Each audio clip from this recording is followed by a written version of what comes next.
Okay guys, today we're going to take a look at a pretty cool product. It's a pretty inexpensive product and I think it is better than the alternatives out there on the market. Today we're going to take a look at the Bison Design Last Chance Duty Belt. It's a rigger type belt in design. Its closest competitor is the Blackhawk Riggers belt. You can buy these on Amazon for 20-25 bucks. This one I believe is in the OD green color. I like this belt, but there are better alternatives, and I'm going to talk about one right now. But just real quick, so this is an 1 3/4 inch belt. It's made out of a rather flimsy nylon. It is very strong. I believe this buckle is steel, and then it has this D-ring right here. So, you know, like during the zombie apocalypse, you have to rappel from a building and whatever, you can hook into this, you know, all that Fantasyland stuff. This does serve some purposes. I've used it just at work a couple times, like, you know, working in high trees, up on buildings, stuff like that. So it does come in useful, and then I like the Velcro retainer. It just kind of, when you don't need it, you kind of forget it's there.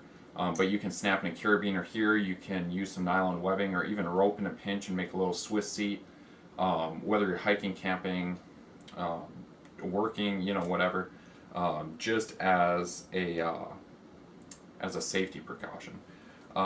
So I don't know the strength, the tensile strength and all of those numbers of this belt and buckle, but I will tell you that like you'll break your own body before you break this belt. So it's a durable belt. I'm just not a big fan of it, especially for like concealed carry permit holders. This doesn't have any rigidity to it, as you can see. It's just really flimsy. So I'm going to change camera angles and we'll talk about the Bison Design Last Chance Duty Belt. Okay guys, sorry for the weird angle, but this is the Bison Design Last Chance Duty Belt. It's the heavy duty model. They make a couple different lines. They make a light duty and a heavy duty. I'd recommend just going with the heavy duty. It might be a couple dollars more, but it's a thicker weave of nylon. It's more rigid, and it's rated to a higher tensile strength. I don't remember the exact color of this one. It's like wolf gray, some type of gray.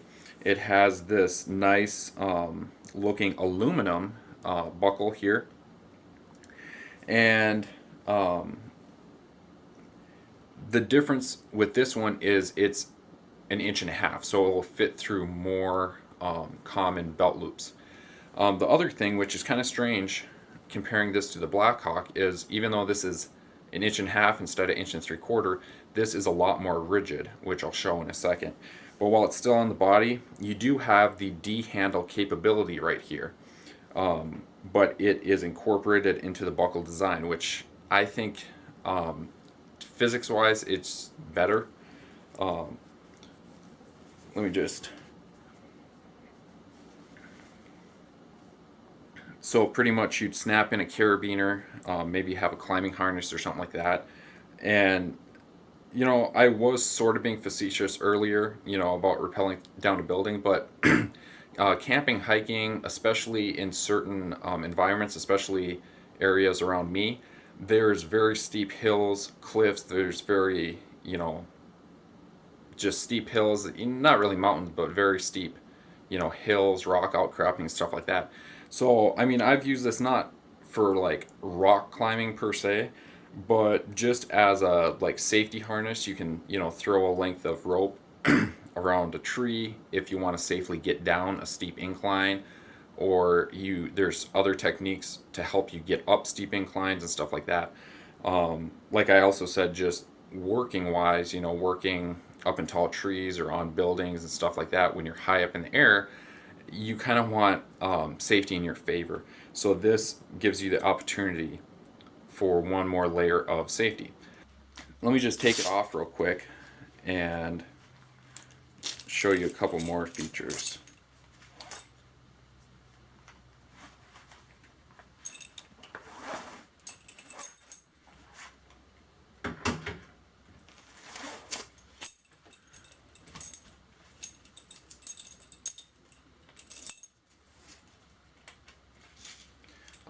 before I cover it up, it is made in the USA, which is very good.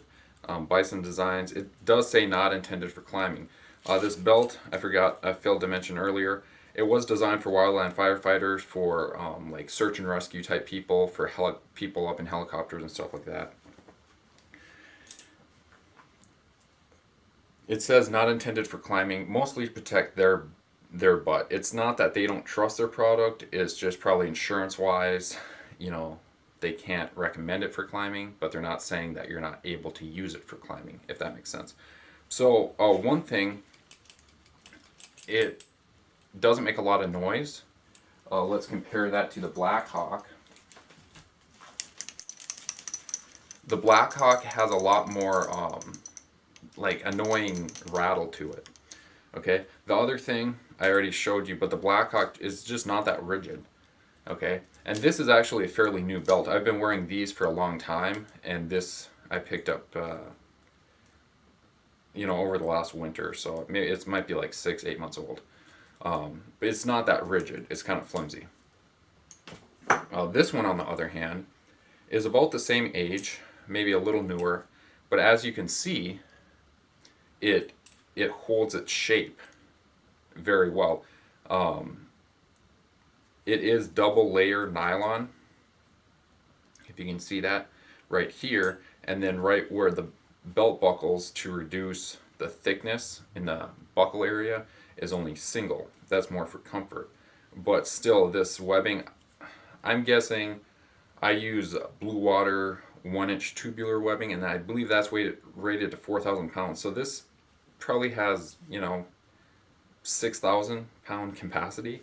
And like I said, if this is on your body, you'll break your body before you'll break this belt. And that goes for both of them. You know, so a lot of people are concerned about, like, oh, how much is this rated for, the D ring and whatnot. You know, say like you were strapped in and you were to fall.